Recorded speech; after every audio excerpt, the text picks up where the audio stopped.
Indian products के boycott के बाद अब आपको एक ट्वीट सुनाने वाला हूं। यह ट्वीट है यमनी शेख अली अल जमाल का। इस ट्वीट में क्या लिखा है आपको इसका हिंदी ट्रांसलेशन करके बताते हैं। इसमें लिखा है, मैंने अपने सभी गैर मुस्लिम यानी हिंदू भारतीय कामगारों को बर्खास्त कर दिया है और उन्हें वापसी की टिकट के साथ उनका सारा बकाया सौंप दिया है और मैं भारत में बने सभी सामानों के लेन देन और खरीद फरोख्त को फौरन रोक दूंगा और यह मेरे ईमान का सबसे कमजोर तरीन जज्बा है। यमनी शेख अली अल जमाल। जिस शेख ने यह ट्वीट किया है उसका नाम है अली अल जमाल। साफ तौर पर इसमें लिखा गया है कि जो भारतीय कामगार हैं उन तमाम कामगारों को वापसी का टिकट और उनका बकाया पैसा सौंप दिया गया है और अब उनको भारत वापस भेजा जा रहा है। Yemen, Qatar, Saudi, Kuwait, Iran और तमाम 10 के आसपास जो मुस्लिम देश हैं उन्होंने इस तरह की तमाम चीजें की हैं और अब आगे भी उसमें बढ़ रहे हैं। सवाल यह उठ रहा है कि एक नुपुर शर्मा के इस कदम ने भारत की कितनी बदनामी कराई है और अब भारतीय जनता पार्टी जाकर होश में आई है। सवाल यह भी है कि क्या पहले से इन पर रोक नहीं लगाई जा सकती थी? नरसिंहानंद सरस्वती जैसे लोग जब लगातार प्रॉफिट मोहम्मद की तौहीन कर रहे थे तभी अगर रोक लगा दी जाती तो आज दिन ये नहीं देखना पड़ता। इस तरह का जो ये ट्वीट आया है इससे कितना बड़ा नुकसान हो सकता है आप इसको जरूर समझिए। कितने हजारों सैकड़ों लोग हैं हिंदुस्तान के जो बाहर के इन मुस्लिम देशों में जाकर अपना घर परिवार चलाते हैं और वहां नौकरी करते हैं, जिसमें बड़ी तादाद हिंदू भाइयों की है।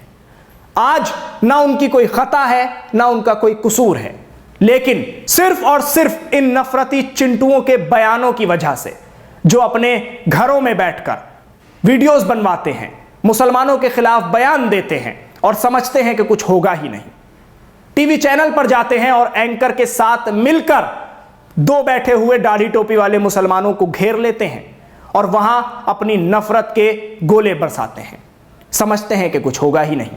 लेकिन रसूल अकरम सल्लल्लाहु अलैहि वसल्लम की शान में तौहीन बर्दाश्त नहीं की जाएगी, यह सीधे तौर पर तमाम मुस्लिम देशों ने कह दिया है और अभी सिर्फ और सिर्फ कुछ ही मात्रा में मुस्लिम देश सामने आए हैं जिन्होंने अपनी प्रतिक्रिया दी है और अपना विरोध दर्ज कराया है। अभी सभी मुस्लिम देशों ने ऐसा नहीं किया है, सिर्फ 10 से 12 देश हैं। पाकिस्तान की बात छोड़ दीजिए क्योंकि वो दुश्मन देश है, लेकिन चलिए अफगानिस्तान की भी बात छोड़ दीजिए क्योंकि वहां तालिबान है। लेकिन बात अगर इन तमाम देशों की कर ली जाए कि जिनसे रिश्ते लगातार बढ़ते जा रहे थे, आज कहां आकर खड़े हो गए हैं, हम किस मोड़ पर आकर खड़े हो गए हैं कि एक ट्वीट ऐसा आया है कि जिसने न जाने कितने परिवार अब ऐसे होंगे कि जिनको दहला दिया होगा, जिनको वापस भेजा जा रहा है, सामान का बाइकॉट किया जा रहा है भारत के। हमारी जीडीपी वैसे ही डाउन है और अब लगातार कहीं ना कहीं एक ना एक झटका दिया जा रहा है। कौन है इन तमाम चीजों का जिम्मेदार?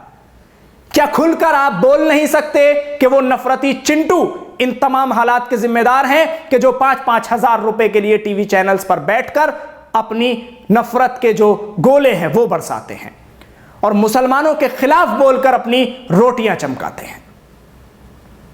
उनकी सियासत ही सिर्फ इस पर निर्भर है कि वो कितने बयान मुसलमानों के खिलाफ देते हैं, कितने हजार बयान किसके हिस्से में आते हैं जो मुसलमानों के खिलाफ हो, कितने शब्द किसके हिस्से में आते हैं जो एक विशेष समुदाय को नुकसान पहुंचाते हो, टारगेट करते हो। लेकिन अब समझना होगा इस बात को कि रिएक्शन तो मिलता ही है और अगर यह बात नहीं समझ में आती है तो कहीं ना कहीं नुकसान तो उठाना पड़ रहा है और यह नुकसान भारतीय जनता पार्टी को नहीं, यह नुकसान देश को उठाना पड़ रहा है। किसकी वजह से आज देश का सर शर्म से झुक रहा है? कौन है वो लोग? आप कमेंट्स में उनके नाम लगातार लिखते रहिए। वो कौन लोग हैं कि आज जिनकी वजह से कतर, ईरान, सऊदी अरब, ये तमाम जो खाड़ी के देश हैं मुस्लिम देश हैं, आज वो तमाम बोलने पर मजबूर हैं और कहना पड़ रहा है कि माफी मांगे भारत। ये तमाम चीजें किसकी वजह से हुई हैं? कौन इन चीजों का जिम्मेदार है? अगर खुलकर उनके नाम नहीं लिए गए और उन पर कार्रवाई नहीं हुई तो ये हालात नहीं सुधरेंगे, ऐसे ही चलता रहेगा। तो ये वो ट्वीट था कि जिसके बाद आप समझ सकते हैं कि किस तरह से रिएक्शन दिया जा रहा है। ये वो ट्वीट था जिसमें लिख दिया गया है कि ये मेरे ईमान का सिर्फ और सिर्फ एक छोटा सा हिस्सा है, यानी जो हिंदू कामगार हैं उनको काम से निकाल दिया गया है। मैं तो यहां यह कहूंगा जो भारतीय कामगार हैं उनको काम से निकाल दिया गया है। अब यह बात भारतीय जनता पार्टी तक जरूर पहुंचनी चाहिए कि आपके इन नेताओं की वजह से देश की आवाम का कितना नुकसान हो रहा है, हिंदू हो या मुसलमान। सोचना होगा तभी इस पर बात बनेगी, वरना इसी तरह से हालात बिगड़ते रहेंगे। ये नफरती चिंटुओं पर अगर लगाम नहीं लगेगी तो इसी तरह से देश का सर झुकता रहेगा। वो भारत के जिससे लोग सीख लेते हैं, हमारा वो भारत के जिससे लोग प्रेरणा लेते हैं, आज इन नफरती चिंटुओं की वजह से उसी भारत के राजदूत को ईरान बुला रहा है, उसी भारत के राजदूत को सऊदी अरब, कतर और ये तमाम देश बुला रहे हैं। और बुलाकर किस तरह की बातें हो रही हैं और किस तरह से कहा जा रहा है ये आप समझ सकते हैं। क्योंकि कोई भी बर्दाश्त नहीं करेगा कि प्रॉफिट मोहम्मद सल्लल्लाहु अलैहि वसल्लम के खिलाफ एक लफ्ज भी बोला जाए। और नुपुर शर्मा ने तो हद ही पार कर दी है। लेकिन 10 दिन तक खामोश रही बीजेपी। उसके बाद जब तमाम मुस्लिम देश बोले तब जाकर कान पर जूं रेंगी। लेकिन आपको यह भी बता दूं कि भारत में पहले ही दिन से, जिस दिन यह बयान दिया गया है उसी दिन से विरोध हो रहा था, प्रदर्शन हो रहे थे, बयान दिए जा रहे थे, एफआईआर दर्ज कराई जा रही थी, लेकिन कहीं कोई सुनवाई नहीं हो रही थी, कोई कार्रवाई नहीं हो रही थी।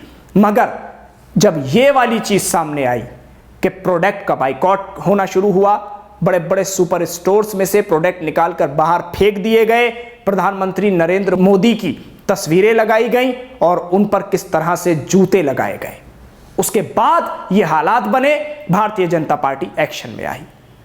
तो इस वीडियो के जरिए आज बताना यही चाहते हैं आपको कि नफरत की सियासत और नफरत की सियासत के तवे पर सेकी गई रोटियों से किसी का फायदा हो तो हो, लेकिन भारत देश का नुकसान हो रहा है।